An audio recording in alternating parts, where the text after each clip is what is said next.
boobu ngay wax tey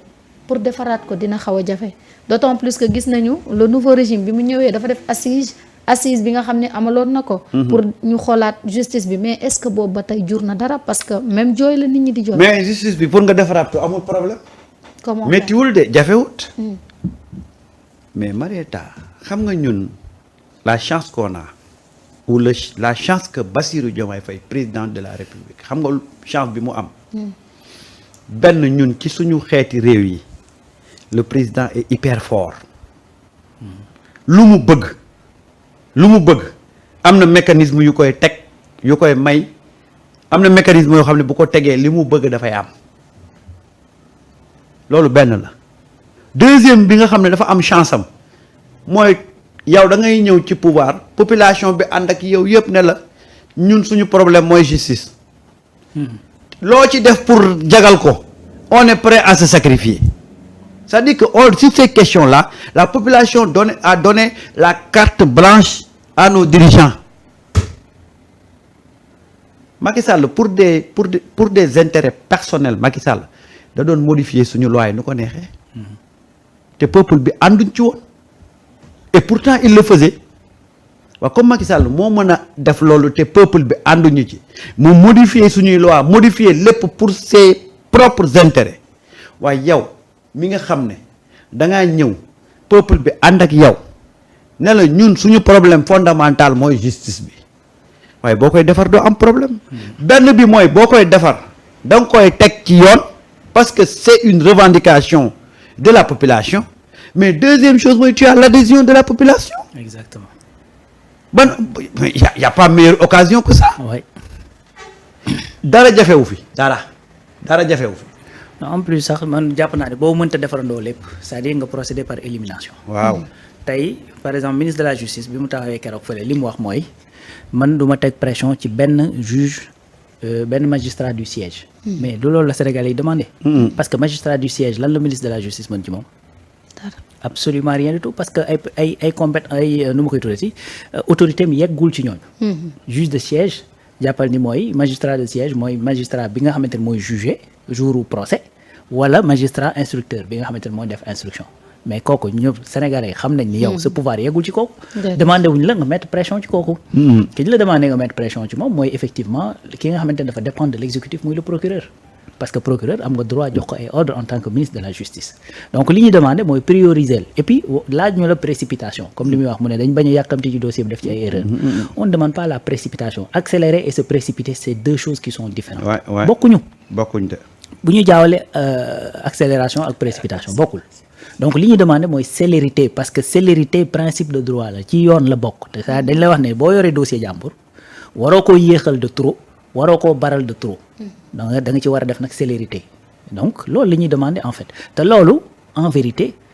cette responsabilité incombe à l'exécutif parce que c'est l'exécutif qui définit la politique judiciaire du pays ñoom ñoo naan non zéro tolérance wala non on va tolérer certaines choses wala non il faut que yenn textes yi ñu change ko et cetera ça émane de l'exécutif c'est le ministre de la justice c'est le premier ministre c'est le président de la république moo tax pression bi boo xoolee foofu la gën a ëppee te foofu la ñuy demander tout simplement à ce que ñu mettre fa la pression en faisant quoi en priorisant les dossiers ne ko dossiers yi nga yor bëri na mais jiitalal ma ci bii loolu kese la mais du leneen c'est-à-dire loolu le peuple bi di demander sinon on est conscient que benn amalgame bi duñ ko def voilà donc juge bay juger wala juge ba nga xamante ne mooy def instruction ben bu instruction amul sax nooy defee ci kooku pression tey su fekkee procureur enquêtul ba jël dossier jox ko juge d'instruction nan ngay defee pression ci juge d'instruction mënul ne même boo ko mënoon même su fekkoon loi da la ko permettre mais xanaa balaa ngay def ci moom pression mu yor dossier donc il faut procéder par élimination mu njëkkee ci procureur mu def enquête yi mu war a def enquête bu fekkee ne mi ngi ciy avancé mu leeral Sénégalais yi au moins communication bi leer ñu xam ni yëf yi tooguñu noonu rek di seetaan et ainsi de suite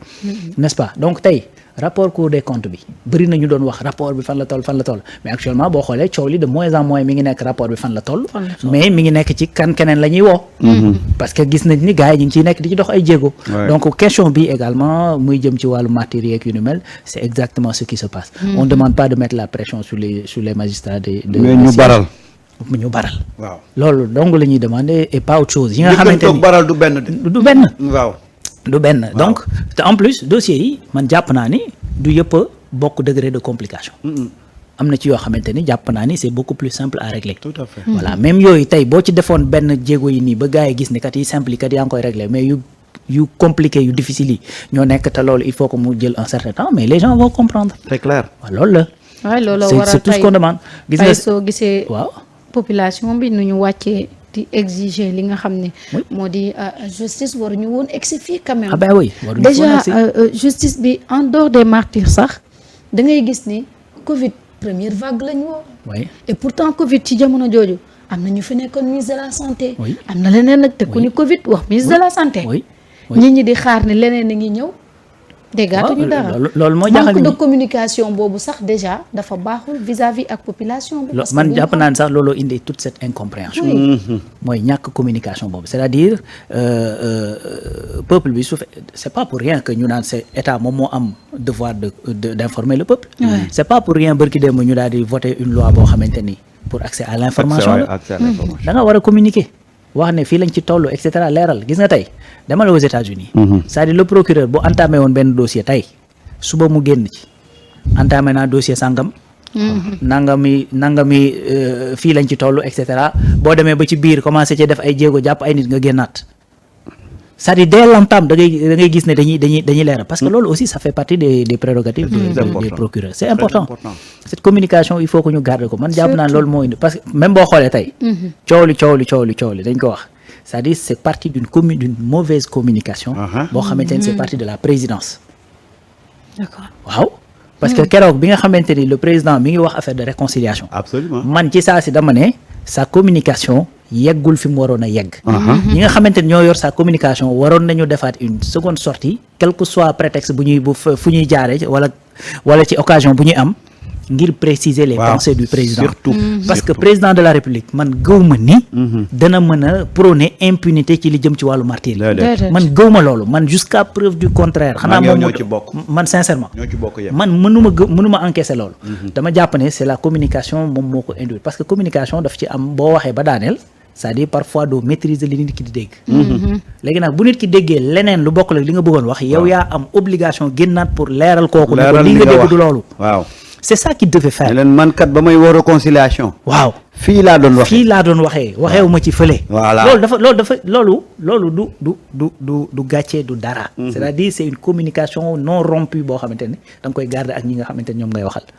tout en sachant que ni bis bu ngeen amee ñàkk déggoo. mais luy tooy ci yow lay jógee. parce que seul le peuple est souverain. kese. gis nga li rawul rawaan. marché bi dafa am solo. marche bi dafa am solo mooy gis nga peuple su frustré da nga koy may occasion fu mu déchargé woo effectivement les ondes négatives dañu feesoon dell ci penc mi tey lu mu gàtt dana am ñoo xam ne sax xaw nañu génne tuuti la leen naqari woon c'est vrai c'est important parce que gis nga boo yoree askan saa ñu amee lu leen naqari may leen occasion fu ñu libérer seeni frustration marmite boo ko dëppee buy bax nga bañ a ubbi pour coolool gi génn noonu lañ koy waxee waaw boo defoon ndànk léppay tuuru waaw marche lool la mooy nit ki dafa am benn frustration ba ko génne tey jox nañ leen occasion ñu génne ko et y a eu une très grande mobilisation très grande mobilisation ñu ñëw wax li leen métti benn baat la justice pour nos martyrs message boobu nag na ko état bi jël le plus rapidement possible ñu teg acte boo xam ne ça va dans le sens de rassurer ñi doon marché tey bu ñu ko xool constaté ko rek noppi parce que absence de réaction ça peut être interprété à tous les niveaux parce que tey ñi marche ñu ngi xaar suba une réaction de l'État mais bu état bi réagirul dañ naan gis nga ñu ngi nii marché nañ ba pare ñu tànqam lu ñu personne n'a essayé même de répondre wala de nous parler te guddi yi ñu toll nii benn jëmm moo mën a wax ak ñoom ñu dégg li muy wax muy Ousmane Sonko moo tax man je lui demande solennellement mu jël ci temps-yam tuuti qu'il parle aux Sénégalais c'est important moment bi ñu toll nii mais xam nga lan moo gën a amaat solo ci marché bi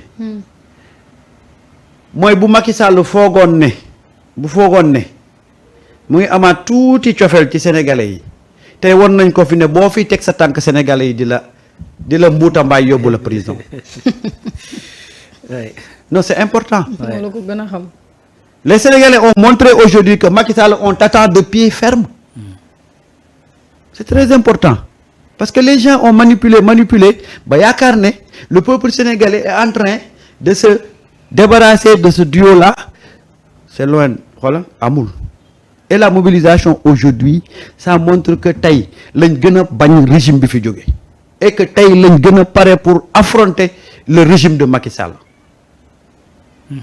il faut savoir dénicher les points positifs de cette marche là gis nga gars yi haine bi ñu am ci Macky Sall ba muy jóge ci réew mi loolu xoolal dafa juddaat beesaat tey ci marche bi que Macky s'il espère un retour wala s'il espère grignoter benn part d'électorat au Sénégal il se trompe la frustration gis nga gi ñu wone tey mooy ne Macky on t'attend de pied ferme et que bu gars yi deful li ñu war a def jëli la Maroc ñëw tëj la du dara ci ñun et ça va freiner les ardeurs de l'opposition bi doon yàpp ne waaw ñii kat ñu ngi commencé di gars yi seen mbooloo yi ñu ngi leen di commencé di won gannaaw non